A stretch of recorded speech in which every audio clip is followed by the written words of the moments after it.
안녕하세요.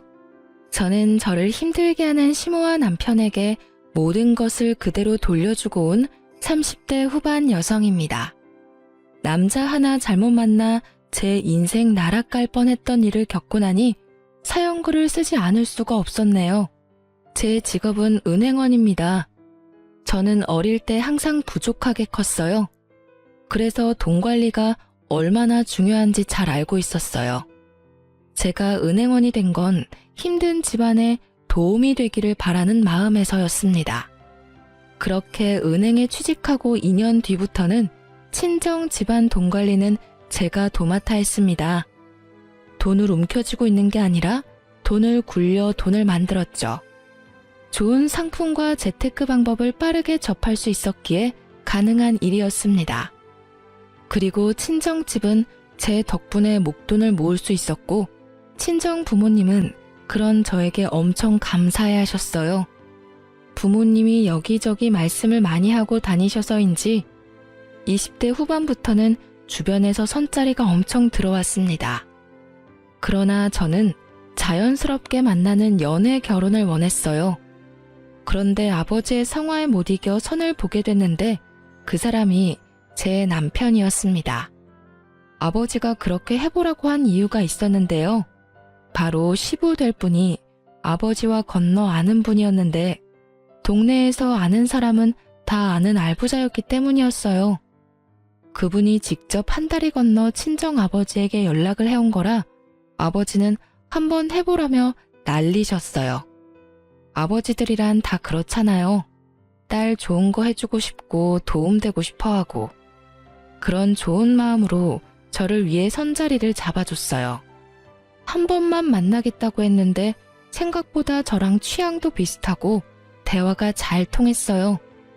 그렇지만 그 사람에게도 딱 하나 단점이 있었는데요. 바로 돈 쓰는 걸 너무 좋아한다는 거예요. 그래도 그걸 크게 신경 쓰지 않았던 건 그 정도는 제가 잡아둘 수 있을 것 같았거든요. 그리고 시부도 그런 문제 때문에 저를 마음에 들어한 모양이고요. 그렇게 남편과 1년 넘게 만나다가 시부가 더 만날 거면 결혼을 하라고 하셨어요. 남편의 과소비가 걱정이었지만 그 부분에 대해 남편과 결혼 전 충분하게 이야기를 나누었어요. 남편의 경제권과 제 경제권을 합해서 제가 관리를 하겠다고 말하고 남편에게는 용돈을 받아서 쓰라고 단도직입적으로 이야기했습니다. 저희의 미래를 위해 그리고 시부의 의견이라고 말이죠.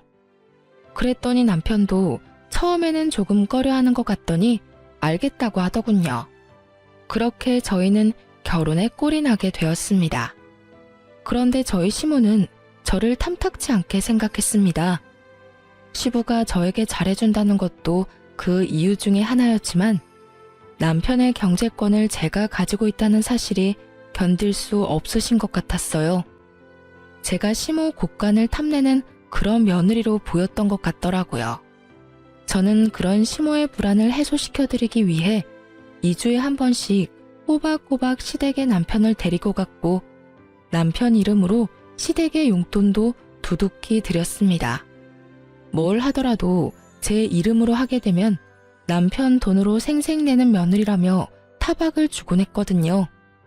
솔직히 해주고 욕 얻어먹는 건 싫었기에 남편 돈으로 남편 이름으로 해드렸더니 이번에는 다 아들 돈으로 해결하고 너는 돈도 안 쓰냐며 타박을 하더군요. 시모는 그런 사람이었습니다. 그러나 시모와는 달리 시부는 결혼 후에도 저의 든든한 지지자가 되어주셨어요. 특히 재산과 관련된 이야기들은 거의 저와 상담하셨어요. 특히 재테크에 관심이 있으셔서 저도 괜찮은 상품을 소개하고 지인을 알려드리기도 했어요. 결혼 2년쯤에는 시댁 재산도 거의 파악할 수 있었고 시부가 제게 맡긴 재산도 제법 됐어요. 그런데 남편은 정말로 시부와 정반대였어요. 돈 쓰는 걸 그렇게 좋아하는 사람은 처음이었어요. 손에 돈만 들어오면 순식간에 사라지는데 용돈도 한 달에 4번씩 나누어 주지 않으면 못 버틸 정도였죠. 저는 그런 남편을 꼭 쥐고 살았어요. 그렇지 않았다면 순식간에 모아둔 재산을 탕진했을지도 모르죠. 그런데 결혼하고 5년 차쯤 되었을 때 남편이 남편 월급으로 모아놓은 적금 1,500만 원을 저 몰래 깨서 가져갔더군요. 아무리 제가 경제권을 맡고 있어도 제 이름으로 모든 걸 관리할 수는 없었고 불투명하게 남편 월급을 쓸 수도 없으니 남편에게는 돈 쓰는 내역을 모두 공개했거든요. 그런데 그 돈이 몽땅 사라진 거였어요. 3개의 적금 통장 중 하나였지만 그래도 금액이 적은 게 아니었죠. 여보, 적금 깼어? 무슨 일 있는 거야? 갑자기 1,500을 가져가. 그냥 좀 쓸 데가 있었어. 어디다 썼는데? 혹시 차 사고라도 났어? 그런 거 아니야. 피곤하니까 먼저 잘게. 어디다 썼는지 알기라도 하면 마음이 좀 개운해질 텐데 남편은 어디다 썼는지도 알려주지 않았어요. 결국 남편과의 실랑이는 그 주 주말에 있던 시댁 모임에서까지 이어졌습니다. 저는 남편에게 틈이 날 때마다 어디에 그 돈을 썼는지를 계속 추궁했고 남편은 귀찮은 얼굴로 제 말에 짜증만 내고 있었어요. 그리고 시모에게 그 모습을 들켜버렸죠. 시모는 제게 한마디 하더군요. 얘, 너는 무슨 애를 그렇게 잡아? 도대체 뭐 때문에 그렇게 남편을 귀찮게 하는 거니? 어머님, 그게 아니라 이 사람이 저 몰래 적금 통장을 깼는데 도대체 그 돈을 어디다 썼는지 알려주지를 않아서요. 제가 뭘 알아야 다음부터 대비를 할 수 있고 제 마음도 좀 편할 텐데 도무지 얘기를 안 해줘요. 남자가 쓸 데가 있었겠지. 도대체 그런 걸로 왜 사람을 귀찮게 하는 거니? 그래서 거지근성이라는 게 참 그래. 네가 없는 집에서 살아서 돈 쓰는 법을 몰라서 그런 건 알겠지만 돈도 써볼 줄 알아야 쓰는 거야. 이런 식으로 돈 쓰는 거 간섭하고 그럴 거면 너 그냥 이혼해. 왜 그렇게 안 맞는 사람이랑 같이 살고 있니? 어머님, 그런 말이 아니잖아요. 저는 1,500만 원이나 되는 돈을 어디다 썼는지 궁금할 뿐이라고요. 1,500이라는 액수를 듣자마자 시모가 살짝 멈칫하더군요. 당연하죠. 그 돈은 작은 금액이 아니었으니까요. 몇십만 원, 아니 차라리 몇백만 원이었다면 제가 이렇게까지 남편을 추궁할 일도 없었을 거예요. 그런데 거의 1,500이라는 돈인데 그 돈이 어디 갔는지조차 모른다는 건 말이 안 되잖아요. 남편이 뭔가를 샀으면 집안에 물건을 산 흔적이라도 있을 텐데 그런 것조차 없었으니까요. 금액이 좀 크기로써니 그게 그렇게 남편을 잡을 일이야? 우리 아들이 애도 아닌데 쓸 때 썼겠지. 남들 앞에서 이게 다 뭐 하는 짓이니? 꼴보기 사납게. 돈돈거리다가 나중에 고생하는 건 너야. 그 정도는 남편 일탈이라 생각하고 넘어가. 시모는 자기 아들을 잘 모르더군요. 돈 있으면 무작정 써버리는 그 남편의 습관조차 모르고 있는 것 같았어요. 하긴 모든 건 시부가 관리를 했으니 여태까지 남편이 자기 월급으로 무엇을 하든지 어머님은 상관하지 않았던 것 같아요. 게다가 시모가 빌려준 돈은 갚지 않아도 어차피 아들이니 언젠간 갚을 거라는 생각을 했던 것 같습니다. 저는 시모에게 남편의 상태에 대해 정확히 알려야겠다는 생각을 했습니다. 3달 뒤 저는 좋은 기회를 잡을 수 있었습니다. 저희 결혼할 때 시모가 남편에게 빌려준 돈이 있었어요. 무려 3천만 원이라는 돈이었는데 그건 시부도 모르는 돈이었어요. 제가 남편 월급으로 돈을 모은 이유도 나중에 시모가 그 돈을 달라고 하면 주기 위해서 모은 거였어요. 남편은 그 돈 갚지 않아도 된다고 했지만 또 모르잖아요. 그런데 시모가 돈을 돌려달라고 하더군요. 저는 잘 됐다 싶었어요. 그래서 남편에게 말했죠. 얼마 전에 어머님이 당신한테 빌려준 돈 갚으라고 전화 오시지 않았어? 나한테는 연락 오셨던데. 맞아. 3천만 원 갚으라고 하시네. 당신한테도 전화 오셨어? 응. 내가 당신 월급 관리하는 거 아시니까. 어떻게? 저번에 깬 적금 1,500은 아직 있어? 그거 빼고 1,500만 줄까? 그거 다 쓴 지가 언젠데. 그걸 어디다 썼는지는 나한테 알려주지는 않았잖아. 하긴 내 돈도 아니고 당신 돈인데 어디다 썼든 알게 뭐야. 그럼 3천만 원 당신한테 줄 테니까 당신이 어머님한테 드려. 웬일로 나한테 시켜? 어머님이랑 그 1,500 때문에 당신이랑 헤어지라는 말까지 들었는데 내가 그걸 또 내 손으로 들여봐. 이번에는 또 무슨 소리를 들을지 모르잖아. 그랬지? 알았어. 그럼 내가 드릴게. 돈은? 통장 적금 이번 주 수요일 만기고 어차피 당신 명의 통장이니까 바로 돈 나올 테니 나오면 바로 전해드려. 딱 3천 들었어. 저는 그렇게 말하고 3천만 원이 든 통장을 남편에게 줬어요. 그리고 수요일이 되자마자 시모에게 돈 드렸냐고 남편한테 문자로 물어봤어요. 그랬더니 돈을 드렸다며 문자를 보냈더라고요.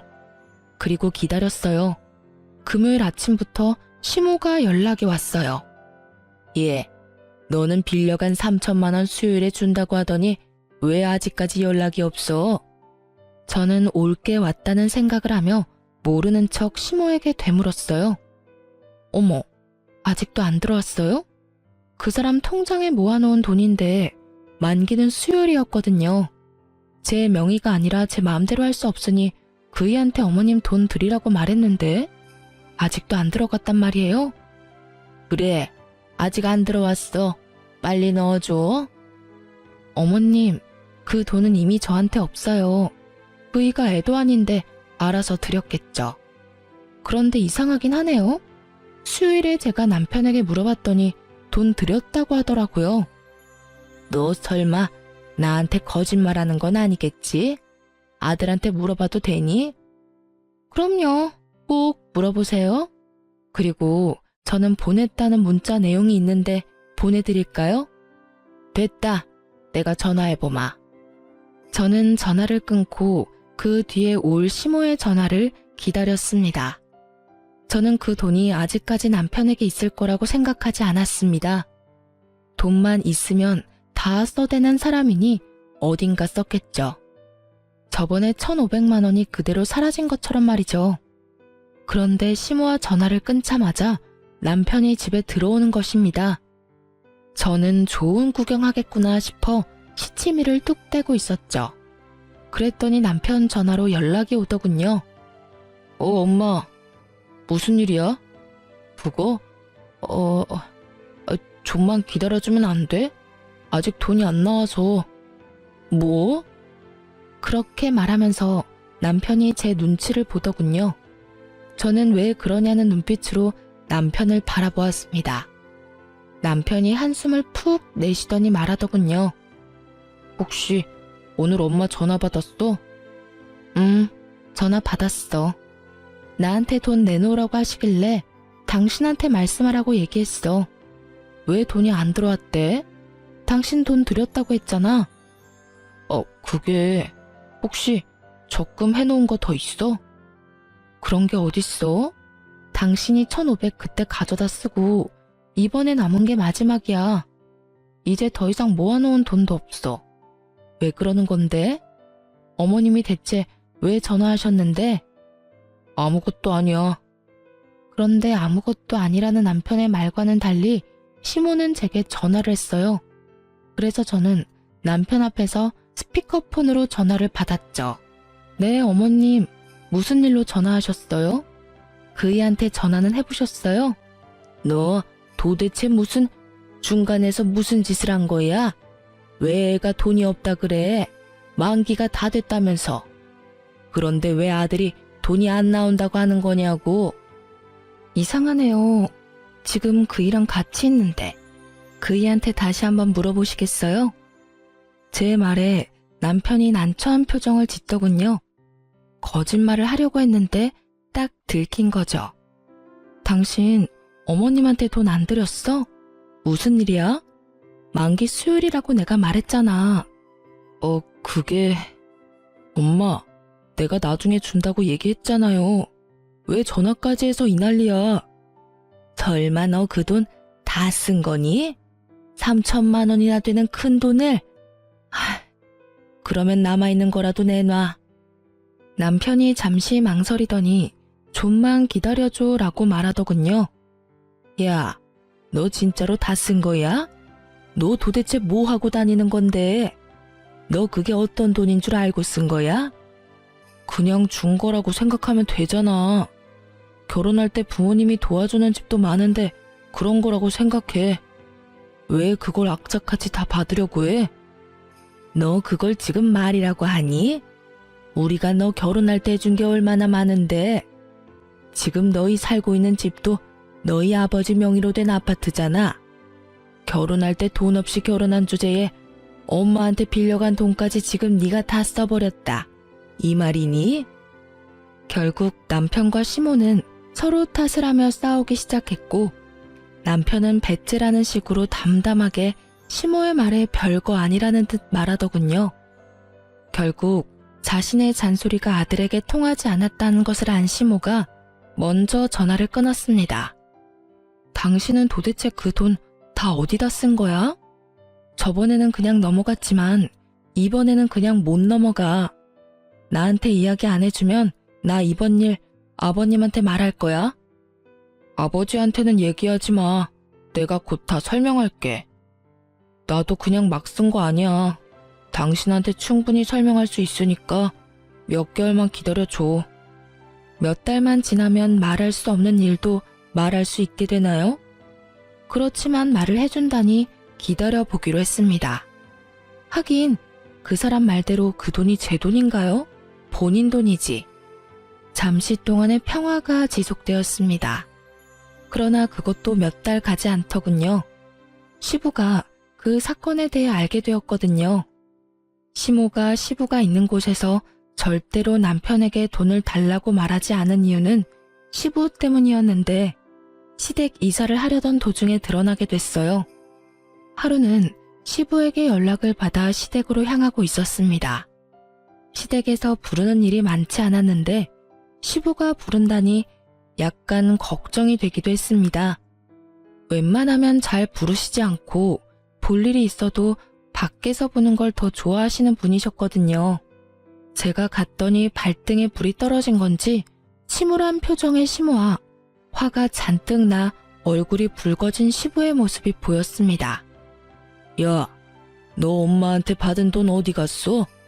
시부의 그 말에 남편이 똥한 표정으로 대답했습니다. 아버지가 그걸 왜 물어요? 엄마가 빌려준 건데. 저희끼리 알아서 할게요. 너 그게 도대체 어떤 돈인지 알고는 있냐? 그 돈, 네 엄마가 우리 집 담보로 대출받은 돈이라고. 너 대체 그 돈을 다 어디다 썼어? 그제야 남편의 표정이 하얗게 질리기 시작했습니다.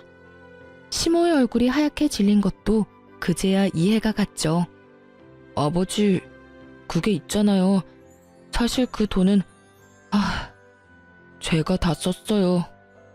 남편의 이실직고에 시부의 얼굴이 새빨개지더니 갑작스레 시부가 뒤로 넘어가 버렸습니다. 그리고 그 순간부터는 아수라장이었어요. 구급차에 시부가 실려가고 입원을 하고서야 시부가 뇌졸중이 왔다는 것을 알게 됐어요. 평소 고혈압이 있으셨는데 그날따라 남편 일 때문에 약도 못 드시고 화가 나서 남편을 추궁하다가 혈압이 갑자기 오른 것 같다고요. 그런 일이 있으니 남편은 고개도 들지 못하고 있었습니다. 그렇지만 이 와중에 시모는 남편이 아닌 저의 탓을 하더군요. 네가 문제야. 네가 중간에서 잘 해결했으면 이런 일이 없었지 않니? 매번 항상 똑 부러지는 척은 혼자서 다 하더니 이런 일은 왜 똑 부러지게 해결을 못해서 이 난리를 만들어? 어머님, 저번에 이 사람이 1,500만 원 다 써버렸을 때 저한테 뭐라고 그러셨어요? 남편도 못 믿으면서 무슨 결혼 생활을 하냐고. 그렇게 살 거면 이혼하라고 하셨잖아요. 그래서 저는 이 사람 믿어준 것 뿐이에요. 그리고 어머님께서도 아셔야 된다고 생각했고요. 그 돈을 제가 쓴 것도 아닌데 왜 제 탓을 하는지 모르겠네요. 남편 명의였고 남편 이름으로 된 통장에 있었어요. 그러면 당연히 남편한테 물어야 하는 게 맞는 거 아닌가요?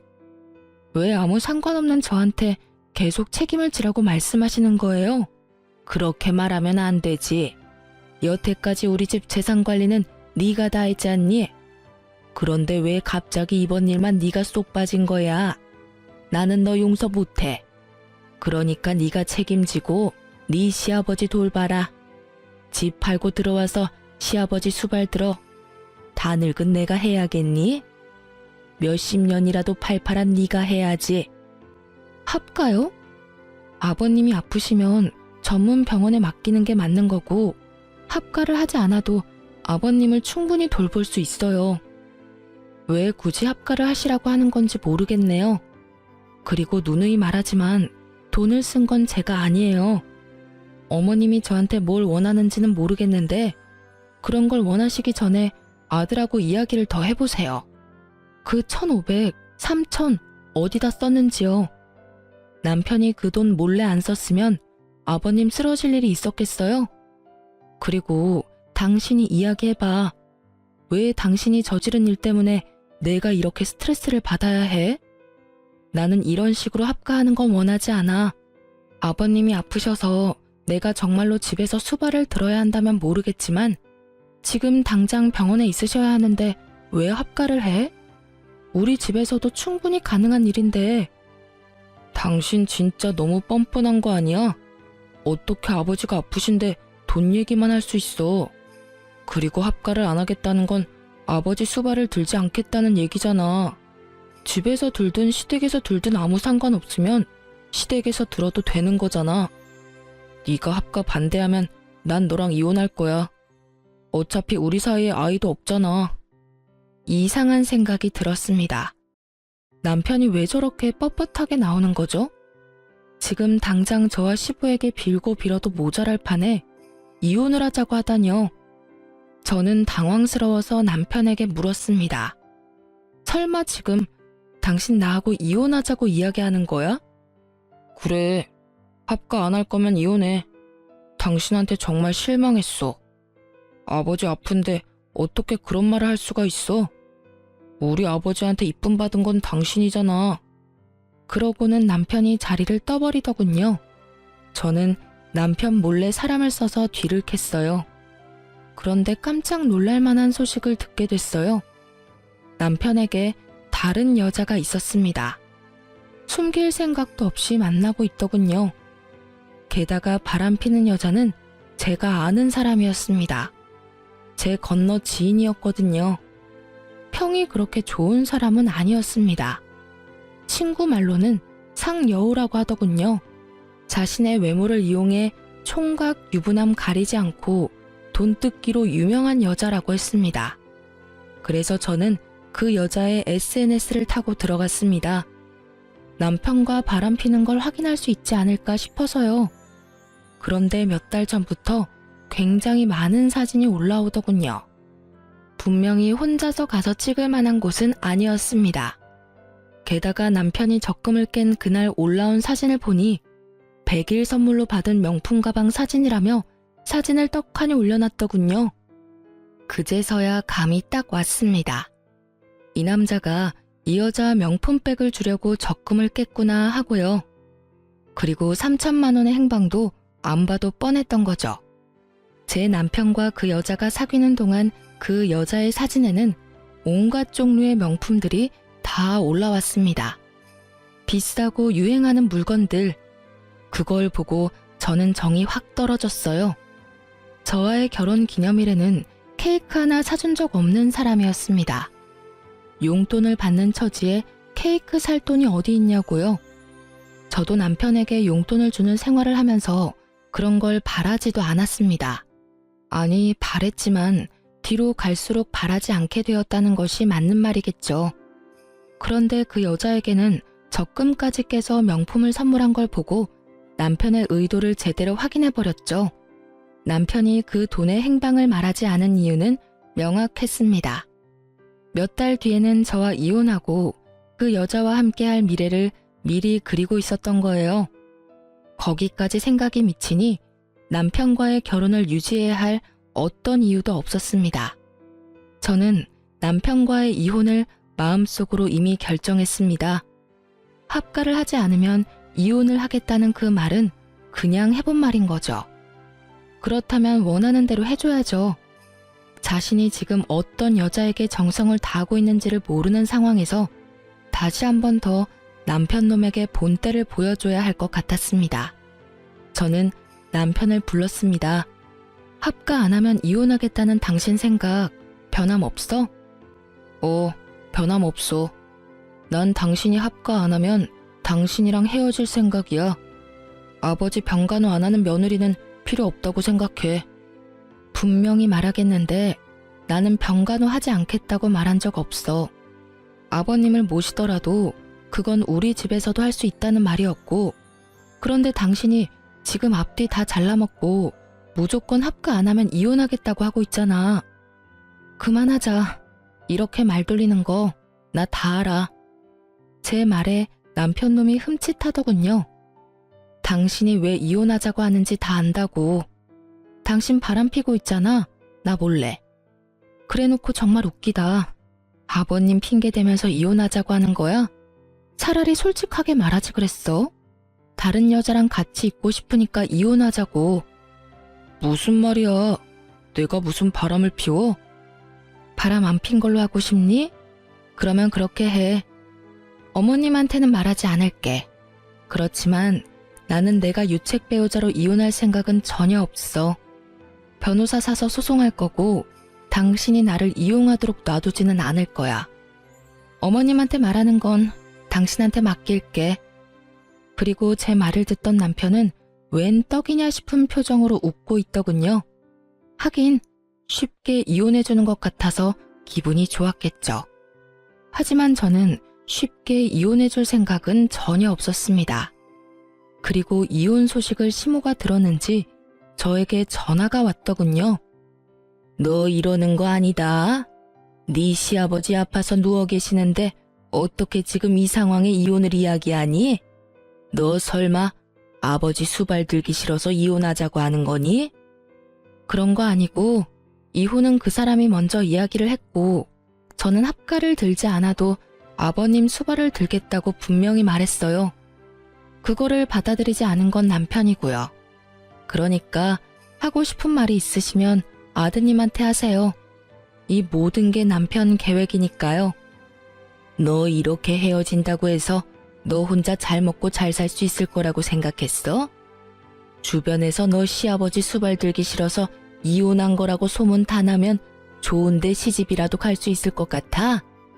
네가 우리 아들만큼 괜찮은 남자를 어디 가서 만나니? 그러니까요. 늙어서 혼자 죽어도 상관없으니까 어머님 아드님 같은 분하고는 같이 살기 싫어요. 그리고 아들한테 무슨 소리를 들었는지 모르겠지만 제 남편이 먼저 바람나서 저한테 이혼하자고 한 거거든요. 좋으시겠어요. 여우 같은 며느리 맞이하게 되셔서. 저는 그렇게 이야기하고 전화를 뚝 끊었습니다. 그리고 남편 놈 이름으로 시모에게 하던 모든 걸 끊어버렸어요. 2주에 한 번씩 남편을 데리고 시댁에 가는 것도, 남편 이름으로 용돈을 주던 것도 끊어버렸죠. 그리고 남편에게 시모에게 연락하라는 잔소리도 더 이상 하지 않게 되었죠. 그렇게 되니 당황한 건 제가 아니라 시모였던 것 같아요. 남편은 정이 없고 본인 부모에게도 애정을 그리 갖지 않는 사람이었어요. 그 사람에게는 돈만 중요할 뿐이지 부모는 그 뒤 이야기였거든요. 그런 남편 멱살 잡아가며 시모에게 효를 다하도록 만든 건 저였죠. 그런데 한순간에 다 사라졌으니 시모 입장에서는 아들이 갑자기 변해버렸다는 생각밖에 들지 않았을 거예요. 그리고 저는 이혼 소송을 하면서 상대방 여성에게 상간녀 위자료 소송까지 했습니다. 아시잖아요. 상간녀 소송하면 남자 쪽에서 다 내주는 거. 결국은 남편도 그렇게 한 것 같더라고요. 그 여자에게 빠져서 시모에게 주던 돈도 그 여자한테 주고 시모에게 매주 가던 것도 그 여자에게 가고 제가 모아뒀던 돈으로 그 여자에게 차까지 선물했더군요. 그것을 알게 된 것은 그 여자의 SNS에서였습니다. 제가 이혼을 선언하고 난 뒤부터 그 여자 SNS에는 남편에게 받은 선물들로 가득 차더군요. 그리고 남편 놈의 얼굴도 같이 찍혀 나오기 시작했죠. 아주 당당하고 자신감 있는 상간녀의 행보였습니다. 제가 할 복수는 간단했습니다. 저는 이혼 판결 떨어지기 직전에 제가 담당하고 있던 시부의 재산 관리에 대해 남편에게 알려줬습니다. 특히 시부가 특별히 관리하던 부동산 같은 경우에도 남편에게 다 알려줬어요. 모든 것이 시부 명의로 되어 있는 재산들이 있기 때문에 저는 이혼 전 남편에게 모든 것을 돌려준다는 명목하에 시부 재산과 관련된 것도 남편에게 다 알려준 거였어요. 제가 남편에게 그 목록을 알려주었을 때 남편은 눈이 확 커지더군요. 이게 다 뭐야? 이거 아버님이 나한테 관리하라고 했던 재산 목록들이야. 아버님 명의로 되어 있으니까 내가 가지고 있어봤자 아무 소용없고 어차피 당신과 나 이혼할 건데 이런 거 가지고 있다가 이혼할 때 또 무슨 소리 들을지 모르니 깨끗하게 다 당신한테 돌려주는 거야. 원래라면 아버님한테 돌려드려야 하는데 아버님 상태가 지금 좋지 않으시잖아. 그러니까 당신이 책임지고 관리하고 어머님한테도 말씀드려. 난 당신과 이혼하면 이 일에서 완전히 손 뗄 테니까.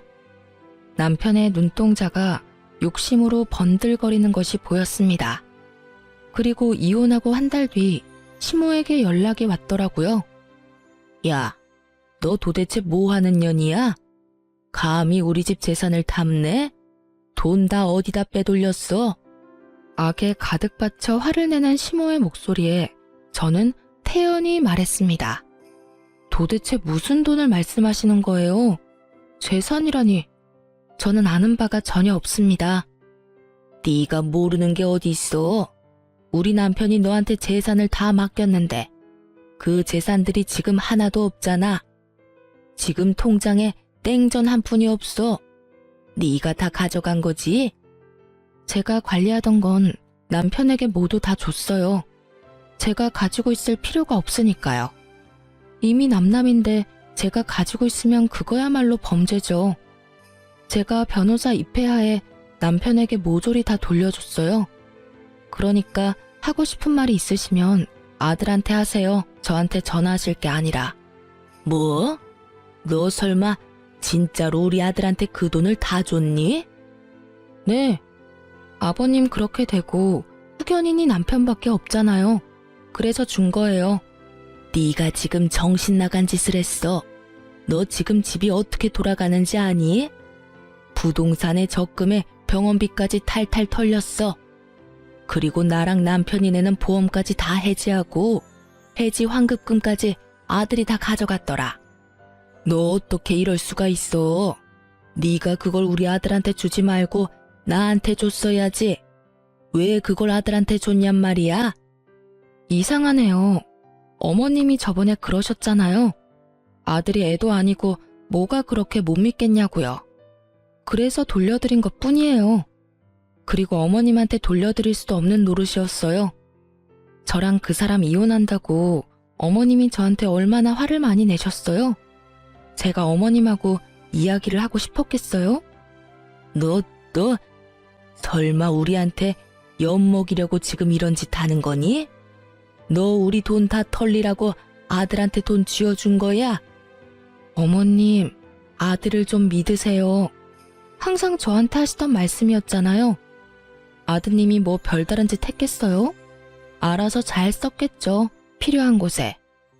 지금 그게 아니니까 너한테 하는 말이잖아. 내가 아픈 남편 수발 드는 와중에 지금 이런 일까지 당해서 정신이 없어. 병원비를 내려니 통장에 땡전 한 푼도 없고 왜 그 돈을 아들한테 준 거야? 아, 내가 못 살아. 그 새끼가 돈을 얼마나 펑펑 쓰는지 네가 잘 아는데 왜 그걸 줬단 말이야. 아이고, 내 돈. 아이고, 내 돈. 그걸 저한테 말씀하셔도 저와는 상관없는 일이에요. 저는 제가 왜 이런 전화를 받아야 되는지도 모르겠고요. 제가 할 일도 끝났고 서로 간에 해결해야 될 문제도 다 끝났어요. 이혼 판결 나왔고, 그리고 그 사람이 바람 펴서 이혼하는 바람에 유책 배우자 돼서 저한테 위자료도 지급해야 했죠. 다행히 아닐 수 없네요. 그래도 위자료는 제대로 들어왔거든요. 상간녀 위자료도 잘 들어왔더라고요. 전 남편이 대신 내줬나 봐요. 그 돈이 어디서 났는지는 잘 알겠네요. 여하튼 저는 할 얘기 없으니까 앞으로 저한테 전화하지 말아주세요. 전화를 끊으려는데 갑자기 울먹거리는 시모의 목소리가 들려왔습니다. 여느라가 미안하다. 내가 잘못 생각했어.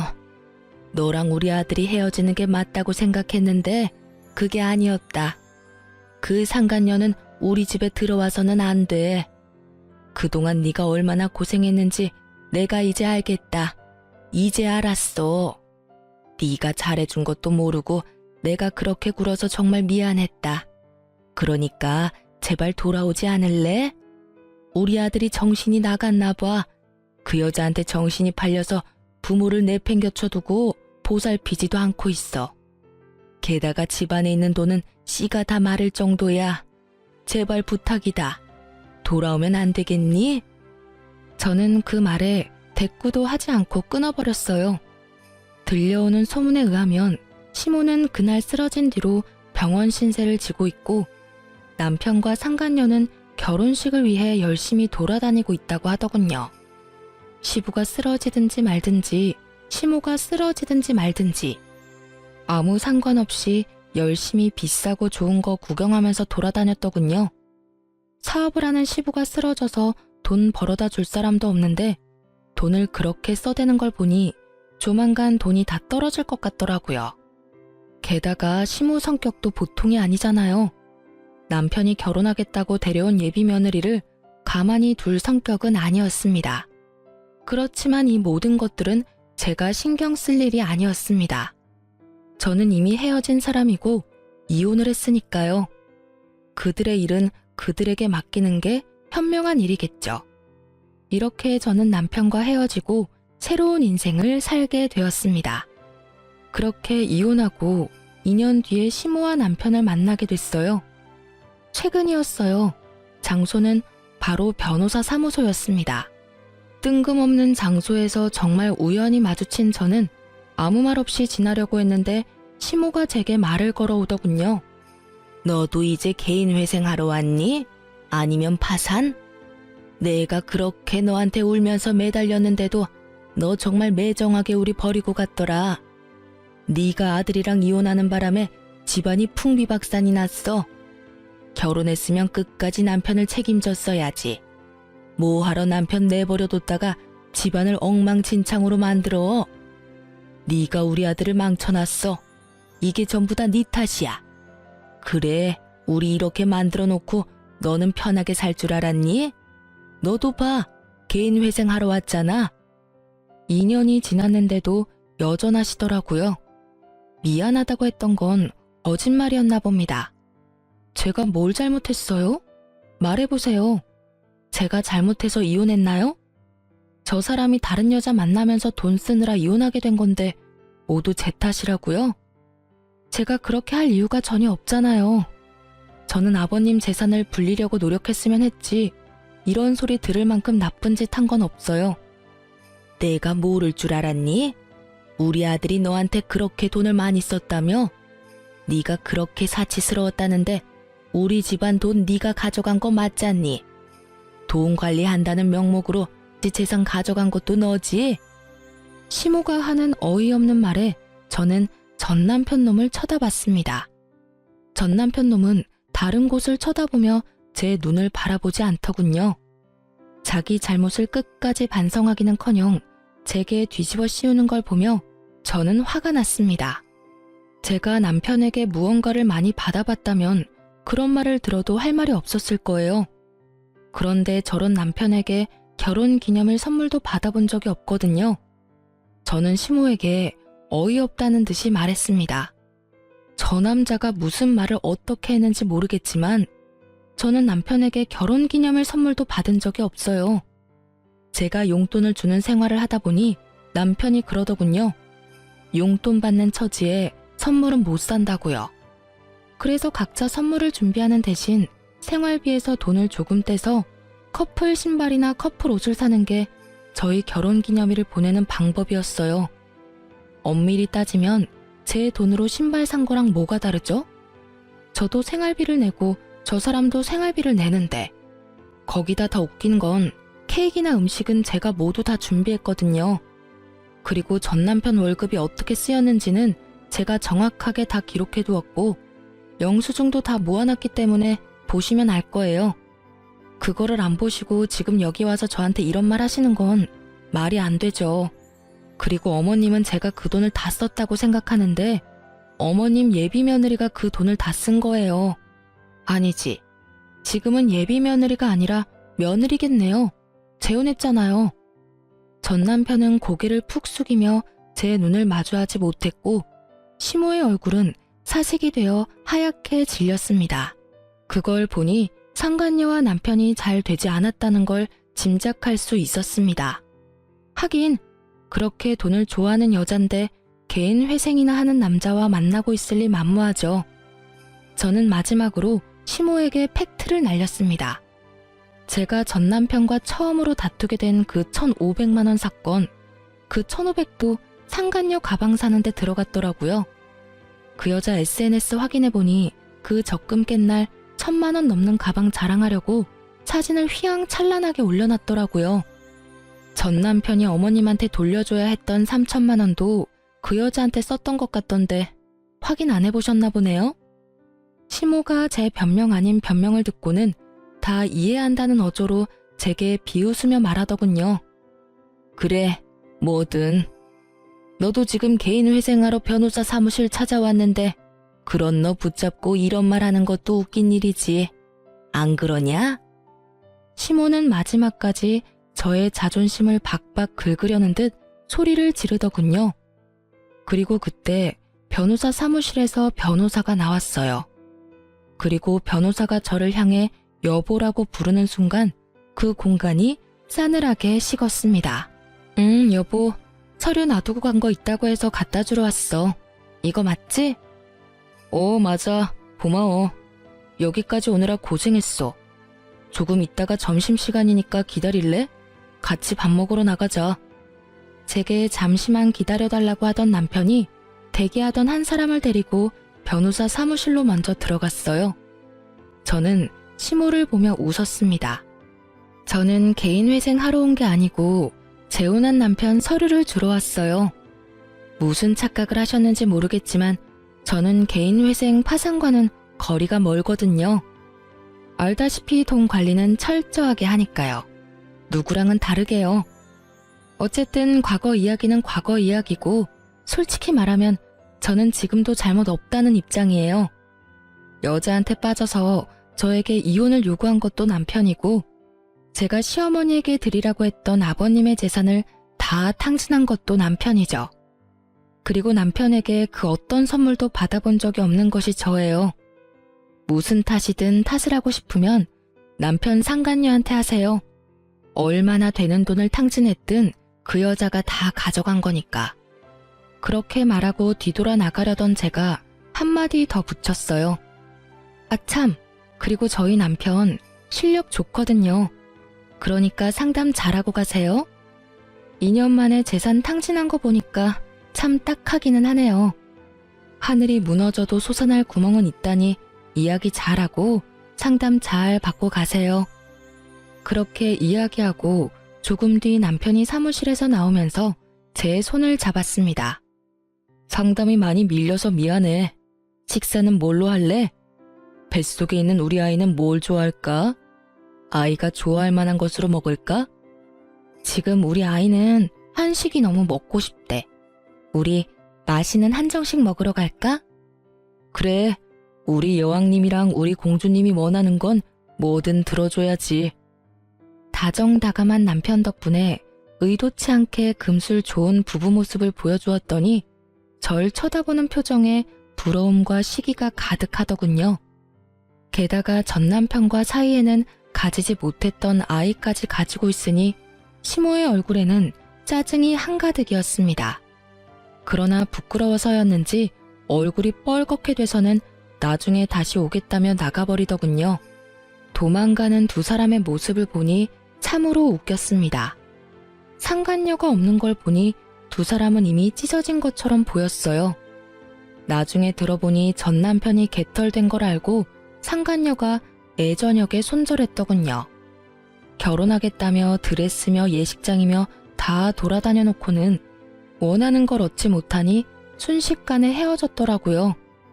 그렇지만 상간녀도 이번에는 그 일에 대한 대가를 확실히 받았더라고요.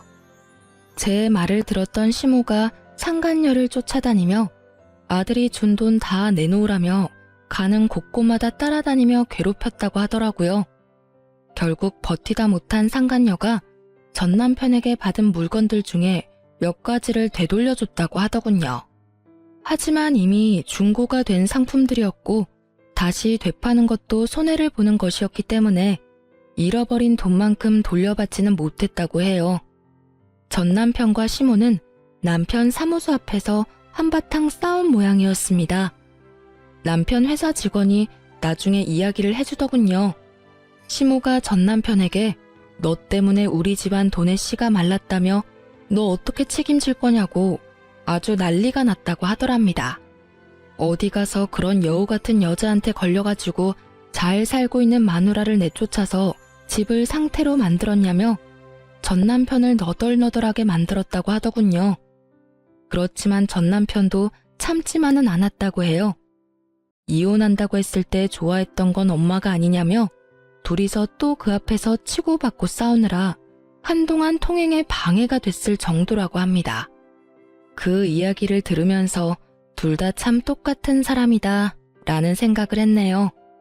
자기들이 뿌린 대로 거뒀을 뿐인데 둘 다 잘못했음에도 불구하고 서로 남탓만 하고 있으니까요. 저는 그런 사람들과 일찌감치 잘 헤어지고 새로운 남자와 잘 살고 있습니다. 재혼이라 좀 걱정스러웠지만 상대방도 재혼이라 조금은 덜 부담스러운 상황이었죠. 이제는 아이도 생기고 더 안정적이고 행복한 생활을 하고 있습니다. 솔직히 전 남편을 생각하면 아직도 짜증나고 부끄럽고 지워버리고 싶은 기억이라고 생각하고 있지만 그 일이 없었다면 제가 이렇게 빠져나올 일도 없었겠죠. 지금 저희 시댁 부모님들은 제게 항상 고마워하세요. 남편과 함께 시댁 친정 재산을 불려주려고 열심히 노력하고 있는 저에게 매번 고맙다며 감사 인사를 하시거든요. 그렇게 하지 않아도 된다고 했는데도 고마움을 표현해 주시는 부모님들을 보면 저도 더 열심히 도움이 되고 싶은 마음을 가지곤 합니다. 이런 게 바로 가는 정이 있으면 오는 정도 있다는 말이겠네요. 긴 글 읽어주셔서 감사합니다. 모두들 행복한 하루 되세요.